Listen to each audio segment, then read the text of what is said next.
In the middle of a quiet, green forest, a small life moves with tireless dedication. Among the hanging branches, a tiny bird from the bio weaver species begins its work. This bird is not merely building a home. It is a master weaver. Each strand is pulled, twisted, and locked carefully into place.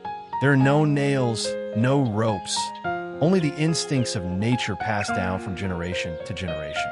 In this vast world, that small nest made of grass is everything. A place of shelter, a place to grow, and a place where new life begins. From a creature so small, nature teaches us one simple truth. Beauty is often born from patience and tireless work.